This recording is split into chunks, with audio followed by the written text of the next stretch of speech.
रिश्तों की परिभाषा ही बदल जाएगी। मेरी शादी को 10 साल हो चुके थे, लेकिन माँ बनने का सुख मुझे अब तक नसीब नहीं हुआ था। परिवार और समाज के ताने हर रोज मेरी सहन शक्ति की परीक्षा ले रही थी। इन सब के बीच मेरे पति अमित हमेशा मेरे साथ खड़े रहे, लेकिन एक दिन हमारी जिंदगी में विकास नाम का एक शख्स आया जिसने सब कुछ बदल कर रख दिया। दोस्तों, मेरा नाम सुशीला है। मेरे पति मुझसे बहुत प्यार करते थे, लेकिन हमारी शादी के 10 साल बाद भी हमें कोई संतान नहीं हुई। हमारे पड़ोस में एक दिन एक 45 वर्षीय व्यक्ति आकर रहने लगा। शुरू से ही वह मुझे ध्यान से देखता था और एक अजीब नज़र से मुझे घूरता रहता था। फिर धीरे धीरे उसने मेरे पति से दोस्ती कर लिया और हमारे घर अक्सर आने जाने लगा। तब धीरे धीरे मुझे एहसास हुआ कि वो मुझे एक अलग नज़र से देखता है। एक रात जब मेरे पति घर पर नहीं थे, तो वह व्यक्ति अचानक हमारे घर आ गया। उस रात जो हुआ उसने मेरे दिल में गहरी चोट पहुंचा दिया। वह घटना मेरी जिंदगी में गहरी छाप छोड़ गई। दोस्तों, मेरी उम्र अब 33 साल है। मैं बेहद सुंदर और आकर्षक हूँ। मेरी स्किन बिल्कुल गोरी है और मेरी खूबसूरती देखकर हर कोई मोहित हो जाता है। मेरे रूप की तारीफें बचपन से ही मुझे सुनने को मिलती थी।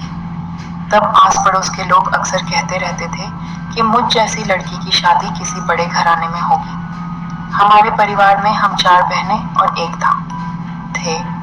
मैं सबसे बड़ी हूँ। हम एक बहुत गरीब परिवार से ताल्लुक़ रखते हैं। मेरे पिता बड़ी मुश्किल से हमारा घर चलाते थे। उनकी जो भी कमाई होती वह घर के खर्चों में चली जाती। जब मैं 19 साल की हुई तब तक मेरी शादी नहीं हुई थी। हालांकि मेरे पिता चाहते थे कि मेरी शादी जल्द से जल्द हो जाए, लेकिन दहेज की रकम जुटा पाना हमारे लिए नामुमकिन था। हमारा परिवार बहुत गरीब था। मेरी माँ का बचपन में ही निधन हो गया था। मेरा भाई मुझसे 5 साल छोटा था। मजबूरी में उसने पढ़ाई छोड़कर काम करना शुरू कर दिया। मैं भी 10-20 बच्चे को ट्यूशन पढ़ाकर घर के खर्च में हाथ बंटाती। लेकिन एक दिन मेरे पिता को अचानक दिल का दौरा पड़ा और वह हमें छोड़कर चले गए। तब हम 5 भाई बहन बिल्कुल असहाय हो गए। सबकी पढ़ाई छूट गई और हमें मजबूरन छोटे मोटे काम करने पड़े। एक दिन हमारी मौसी हमारे घर आई। उन्होंने मेरे लिए एक रिश्ता बताया। लड़के का परिवार अच्छा था, लेकिन हमने साफ कह दिया कि हमारे पास दहेज देने की कोई क्षमता नहीं है। तब उन्होंने हमारे ऊपर कोई दबाव नहीं डाला और फिर दूसरा, हमारे लायक एक अच्छा रिश्ता ढूंढा। एक दिन लड़के वाले हमारे घर पर आए। लड़के का नाम अमित था। वह अपने माता पिता के साथ आया था। वह भी अमीर नहीं थे, लेकिन हमारी तरह बहुत गरीब भी नहीं थे। संजय एक फैक्ट्री में काम करता था। तब उसने मुझे पसंद किया और साफ कह दिया कि उसे दहेज की कोई ज़रूरत नहीं है। फिर मेरी मौसा और मौसी ने कुछ पैसे जुटाकर मेरी शादी करा दी। शादी के वक्त मेरी मौसी ने मुझसे कहा था, ससुराल में चाहे कुछ भी हो, लेकिन तुम अब वापस मत आना। हमें तुम्हारे भाई बहनों की शादी भी इसी तरह करवानी है। दोस्तों, मेरी शादी तब हुई जब मैं 22 साल की हो गई थी। तब मैं अपनी नई जिंदगी के कई सपने लेकर अपने ससुराल आई। शादी की पहली रात जब मेरे पति कमरे में आए, तो उन्होंने बहुत ही कोमलता से मुझसे बातें करनी शुरू की। वह मेरे बारे में बहुत कुछ जानना चाहते थे। मैं उस समय काफ़ी नर्वस थी, लेकिन उन्होंने मुझ पर कोई दबाव नहीं डाला, बल्कि उन्होंने मुझे एक दोस्त की तरह अपनाना चाहा। जैसे जैसे समय बीतता गया, मैंने धीरे धीरे अपने दिल की सारी बातें उनसे साझा करना शुरू कर दी। उन्होंने भी अपने जीवन की कई बातें मुझसे साझा किया। फिर धीरे धीरे हमारे बीच गहरा प्यार पनपने लगा और मुझे बेहद खुशी थी कि मुझे ऐसा अच्छा जीवन साथी मिला। उस समय मौसी की बातें बार बार याद आती थी। ससुराल से वापस मत आना। मैं सोचती थी कि इतने अच्छे इंसान को छोड़कर जाना कभी संभव ही नहीं होगा। अब हमारी शादी को 5 साल बीत गए थे। इस दौरान मेरे सास ससुर ने संतान के लिए दबाव भी डालना शुरू कर दिया। तब हमने बहुत कोशिशें की, लेकिन कोई परिणाम नहीं निकला। धीरे धीरे ससुराल के लोग मुझे ताने देने लगे। एक दिन मेरी सास मेरे पास आई और रोते हुए कहने लगी, तुम्हारी शादी को 5 साल हो गए, लेकिन तुम अब तक माँ नहीं बनी। हमें तो एक बांझ बहू मिली है। उधर मेरे देवर के लिए लड़की देखी जा रही थी। कुछ दिनों बाद उन्होंने एक लड़की पसंद कर ली और मेरे देवर की शादी पक्की हो गई। देवर और रिंकी की शादी के 1.5 साल के भीतर ही वह गर्भवती हो गई। इसके बाद से घर वालों और रिश्तेदारों ने मुझे और ज्यादा ताने देने शुरू कर दिए। मेरी गोद सुनी रहने के कारण से सब मुझे गिरा हुआ नजरों से देखने लगे। जब मेरा खुद का बच्चा नहीं हुआ, तब घर में या अड़ोस पड़ोस में कोई यह नहीं चाहता था कि मेरी छाया शुभ कार्यों में पड़े। जब भी मोहल्ले में कोई शुभ कार्य होता तो मुझे वहां बुलाया नहीं जाता। लोग कहते वह तो बांझ है। मुझे लगता था कि मेरा कोई अस्तित्व ही नहीं बचा। मेरे देवरानी के बच्चे होने के बाद वह भी अपने बच्चे मुझसे दूर रखती थी। वह हमेशा अपने बच्चों को मुझसे बचाकर रखती थी। वह मुझसे उम्र में छोटी थी, लेकिन मौका मिलते ही मुझे ताने देने में कोई कसर नहीं छोड़ती। अब ससुराल का माहौल मेरे लिए दिन प्रतिदिन और असहनीय होता जा रहा था। देखते देखते मेरे देवरानी के 3 बच्चे हो गए। 3 बच्चे हो जाने के बाद भी उसका व्यवहार मेरे प्रति जरा भी नहीं बदला। एक दिन जब मैं परिवार के ताने सुनकर बहुत रो रही थी, तो मेरी सास गुस्से में आकर बोली, तुम्हारी शादी को अब 10 साल हो गए हैं। अब हम अमित के लिए दूसरी लड़की देख रहे हैं। जल्द ही उसकी शादी कर देंगे और इस बांझ को घर से निकाल देंगे। फिर उन्होंने कविता नाम की एक लड़की से अमित की शादी तय कर दिया। तब मुझे मौसी की बातें फिर से याद आई। ससुराल से वापस मत आना। मेरी मौसी ने मेरे सभी भाई बहनों की शादी धीरे धीरे करवा दी थी। मैं कभी कभी फोन पर उनसे बात किया करती थी। मौसी ने मुझे कई बार डॉक्टर को दिखाने के लिए कहा था। मैं डॉक्टर के पास भी गई थी और टेस्ट भी करवाए थे, लेकिन मेरे पति ने कभी मुझे रिपोर्ट नहीं दिखाई। कभी कभी मुझे लगता था कि समस्या मुझ में है, या मेरे पति में। एक दिन अमित ने अपनी माँ से साफ कह दिया, माँ, मैं कविता से शादी नहीं करूँगा। मैं अपनी पत्नी से बहुत प्यार करता हूँ और उसी के साथ रहूँगा। हम यह घर छोड़कर जा रहे हैं। अमित के इस फैसले से पूरा परिवार हैरान रह गया। मेरे पति ने मुझसे कहा, मैं आखिरी सांस तक तुम्हारे साथ रहूँगा। तुम अपना सामान तैयार कर लो। फिर हम दोनों अपना सामान समेटकर एक किराए के मकान में रहने चले गए। उस मकान के मालिक थे एक 42 वर्षीय व्यक्ति, जिनका नाम अनिल था। वहां शिफ्ट होने के बाद मैंने महसूस किया कि वह मुझे अजीब नजरों से देखने लगे थे। वह सिर से पैर तक मुझे ध्यान से देखते रहते थे। मेरे पति अमित ने भी अनिल के व्यवहार में कुछ असामान्य देखी। हालांकि शुरुआत में अनिल ने हमें घर में शिफ्ट होने में काफी मदद किया, लेकिन समय के साथ मुझे लगने लगा कि उनकी नजरें मुझ पर कुछ अलग तरह की थी। जब अमित घर पर नहीं होते तो अनिल खिड़की से मुझे देखने की कोशिश करते। इससे मुझे काफी असहजता और डर महसूस होता था। फिर अनिल ने धीरे धीरे मेरे पति से दोस्ती कर लिया। फिर एक दिन उन्होंने मेरे पति अमित से कहा, मैं इस घर में अकेला रहता हूँ। मेरी पत्नी का देहांत 5 साल पहले हो चुका है। आप लोगों को किराया देने की जरूरत नहीं है, बल्कि मैं आपको हर महीने दूंगा। बस आप मेरे लिए खाना बना दिया करें, क्योंकि मुझे खाना बनाना नहीं आता और बाहर का खाना खाकर मेरी तबीयत खराब हो जाती है। मेरे पति अमित इस प्रस्ताव पर सहमत हो गए, क्योंकि इससे हमें किराया नहीं देना पड़ता था, बल्कि उल्टा कुछ पैसे मिल जाते थे। इसके बाद अनिल दिन में 3 बार हमारे घर खाने के लिए आने लगे। एक रात अनिल शराब की बोतल लेकर हमारे घर आ गए और अमित से बोले, चलो आज पार्टी करते हैं। तब अमित ने मुझे भी पार्टी में शामिल होने के लिए बुलाया। मैंने पहले कभी शराब नहीं पी थी, लेकिन अनिल और अमित दोनों ने मुझ पर दबाव डाला। आखिरकार मैंने शराब पी और नशे में चूर हो गई। इस दौरान अनिल धीरे धीरे मेरी तरफ बढ़ने लगे और मुझे छूने की कोशिश करने लगे।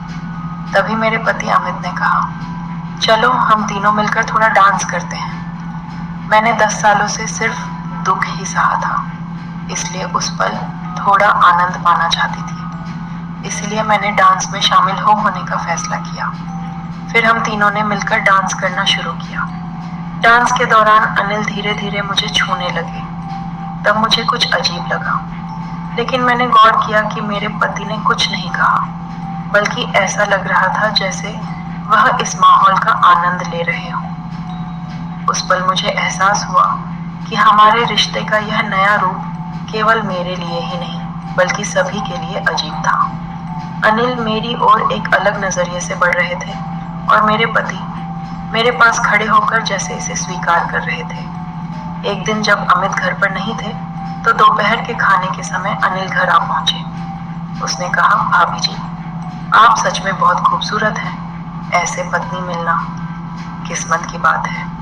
अमित बहुत भाग्यशाली है जो उन्हें आपके जैसी पत्नी मिली। यह सुनकर मेरा मन बेचैन हो गया।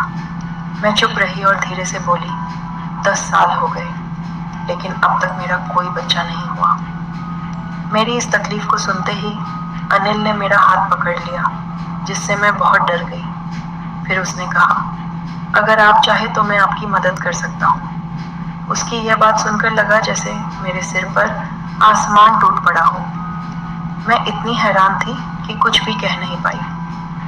खाना खाने के बाद अनिल मुझ पर अजीब सी मोह भरी नजर डालता रहा और फिर अपने काम पर चला गया। धीरे धीरे अनिल हमारे परिवार का एक हिस्सा बनता जा रहा था। मेरे पति अमित उसे बहुत पसंद करते थे। वे अक्सर कहते, अनिल मेरे जीवन में एक सच्चे दोस्त की तरह आया है। परिवार से दूर रहने के कारण मैं बहुत अकेला महसूस करता था, लेकिन अनिल ने उस खालीपन को भर दिया है। मैं उससे अपने दिल की सारी बातें साझा कर सकता हूँ। मैं मन ही मन सोचती थी, क्या अमित अनिल की इन नजरों को नहीं समझते? एक पुरुष होने के नाते उन्हें यह समझना चाहिए, फिर भी वह उसे घर आने से क्यों नहीं रोकते? इस तरह कुछ दिन और बीत गए। फिर अब जब भी संजय घर पर नहीं होते तो अनिल आ जाते और रसोई में आकर मेरे पीछे खड़ा हो जाते। कभी कभी वह मेरी कमर पकड़ लेते, कभी मुझे अपने करीब खींचने की कोशिश करते। तब मैं बहुत डर जाती थी, लेकिन उसे मना नहीं कर पाती थी। मैंने कभी अपने पति को धोखा देने के बारे में नहीं सोचा था, लेकिन अनिल की हिम्मत दिन ब दिन बढ़ती जा रही थी। एक दिन उसने मुझे जोर से गले लगा लिया और बोला, तुम बहुत अच्छी हो। तब मैं बहुत असहाय महसूस कर रही थी। फिर वह रात आई जिसे मैं कभी भूल नहीं सकती। अमित काम के सिलसिले में बाहर गए हुए थे। तब रात के समय दरवाजे पर दस्तक हुई। दरवाजा खोलने पर देखी कि अनिल खड़ा है। उसकी आंखों में एक अजीब सी चमक थी। तब मैंने उसे घर में आने से नहीं रोक पाई। उस रात मैंने काली नाइटी पहनी हुई थी। उस समय मेरा पूरा शरीर कांपने लगा। तब उसकी नजरें बता रही थी कि यह कोई आम रात नहीं होगी। खाने की टेबल पर खाना सजा हुआ था और वह बड़े चाव से खाने बैठ गए। फिर मैं अपने कमरे में चली गई। कुछ देर बाद खाना खत्म करके अनिल अचानक मेरे कमरे में आ गया और धीरे धीरे मेरी ओर बढ़ा। उसने बड़े प्यार से मुझे गले लगा लिया और कहा, आज मैं तुमसे अपने दिल की बात कहूँगा। जब से तुम यहाँ आई हो, मैं खुद को संभालने की बहुत कोशिश कर रहा हूँ। तब मैं कुछ भी नहीं कह पा रही थी, हालांकि अंदर से बेचैनी बढ़ती जा रही थी। फिर हिम्मत करके मैंने उसे रोकने की कोशिश की और बोली, देखो, मैं एक शादीशुदा औरत हूँ।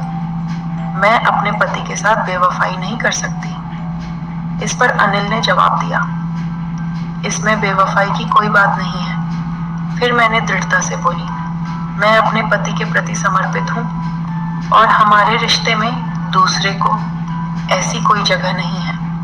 मैं और मेरे पति भविष्य में संतान पैदा करने की कोशिश कर रहे हैं। अगर भगवान चाहेंगे तो मैं जरूर माँ बनूंगी। तभी अनिल ने एक कागज निकालकर मेरे सामने रख दिया। तब उसकी आंखों में एक अनजानी पीड़ा थी। जब मैंने वह कागज उठाकर पढ़ा तो मेरी आंखों से आंसू छलक पड़े, क्योंकि वह एक मेडिकल रिपोर्ट थी जिसमें लिखा था कि मेरे पति शारीरिक रूप से अक्षम है और वे पिता नहीं बन सकते। अनिल ने मुझे यह सच बताया जिसे मेरे पति ने पूरे 10 सालों तक मुझसे छिपा कर रखा था। मैं कभी इस बात को समझ भी नहीं पाई थी, यहाँ तक कि एक समय उनके परिवार की तरफ से उनकी दूसरी शादी की बात भी उठी थी। खैर, यह सब सुनकर मैं स्तब्ध रह गई। तभी अनिल ने कहा, मैं तुम्हारा दर्द सहन नहीं कर सकता। मैं तुम्हारी जिंदगी की हर समस्या का समाधान करना चाहता हूँ। इस पर मैंने अनिल से कहा, तुम अभी इस कमरे से बाहर जाओ। पहले मैं अपने पति से इस बारे में बात करूंगी। उस रात अनिल घर से चला गया। तब मैं अकेले रहना चाहती थी, क्योंकि इतने सालों बाद मेरे पति का छुपाया हुआ सच सामने आया था। जब मेरे पति घर लौटे तो मैंने उन्हें सब कुछ बता दिया। फिर उन्होंने सिर झुका लिया और माफी मांगते हुए कहा, मैं तुमसे बहुत प्यार करता हूँ, लेकिन मैंने अपनी यह कमजोरी तुमसे छुपाई थी। मुझे डर था कि अगर तुम इस सच को जान जाओगी तो मुझे छोड़ दोगी। मैं तुम्हारे बिना जी नहीं सकता। फिर वे बोले, तुम जानती हो कि इस समाज ने तुम्हें में कितना ताना दिया है, तुम्हें बेबांझ कहकर अपमानित किया है। हमें उन्हें जवाब देना होगा। इसलिए मैंने अनिल को तुम्हारे पास भेजा। वह तुम्हें प्यार करता है और हम तीनों मिलकर एक परिवार बना सकते हैं। तब उनकी बात सुनकर मेरी आंखें नम हो गईं। यह सब स्वीकार करना मेरे लिए बहुत कठिन था, लेकिन मेरे पति मुझे समझाने लगे। उन्होंने कहा, रिश्तों में सबसे महत्वपूर्ण चीज मानवता होती है। अगर तुम चाहो तो अनिल को भी अपनी जिंदगी का हिस्सा बना सकती हो। पूरे 1 महीने तक वे मुझे मनाने की कोशिश करते रहे। आखिरकार मैंने सहमति दे दी, क्योंकि मैं समझ चुकी थी कि अनिल और मेरे पति दोनों मुझसे सच्चा प्यार करते हैं और मेरा सम्मान करते हैं। कुछ समय बाद मुझे पता चला कि मैं माँ बनने वाली हूँ। जब हमारा बच्चा पैदा हुआ तो वे सभी लोग जिन्होंने मुझे बांझ कहकर अपमानित किया था, अपने सवालों का जवाब पा चुके थे। फिर मेरे सास ससुर ने हमें वापस घर लौटने को कहा, लेकिन मेरे पति ने साफ इनकार कर दिया। उन्होंने कहा कि हम इसी घर में रहेंगे और उनके साथ दूर से ही संबंध रखेंगे। हालांकि मेरी सास मुझ पर आरोप लगाने लगी कि मैंने उनके बेटे को उनसे दूर कर दिया है, लेकिन सच तो यह था कि अमित अब वापस जाना ही नहीं चाहते थे। वे अनिल के साथ रहना चाहते थे, क्योंकि उनके और अनिल के बीच एक खास रिश्ता बन चुका था। अब मेरे पति चाहते थे कि हमारा यह छोटा सा परिवार हमेशा अटूट बना रहे। मेरी जिंदगी उस समय एक अनोखे रिश्ते के बीच गुजर रही थी, जहां केवल पति पत्नी का रिश्ता ही नहीं था, बल्कि एक तीसरा व्यक्ति भी हमारे परिवार का अहम हिस्सा बन चुका था। अनिल सिर्फ हमारे परिवार का सदस्य नहीं बना, बल्कि वह मेरे बच्चे और मेरी हमेशा देखभाल करता रहा। इस अनोखी जिंदगी में मैं वास्तव में बहुत खुश थी। मुझे किसी चीज की कमी महसूस नहीं होती थी। मैं प्यार और खुशी के साथ अपने दिन बिता रही थी। तो दोस्तों, यही मेरी जिंदगी की कहानी थी। तो दोस्तों, यह थी हमारी आज की छोटी सी कहानी। आपको यह कहानी कैसी लगी कमेंट करके ज़रूर बताएं। अगर आपको यह कहानी पसंद आई हो तो इसे लाइक करें और अपने दोस्तों के साथ शेयर करें। आगे भी ऐसी ही रोमांचक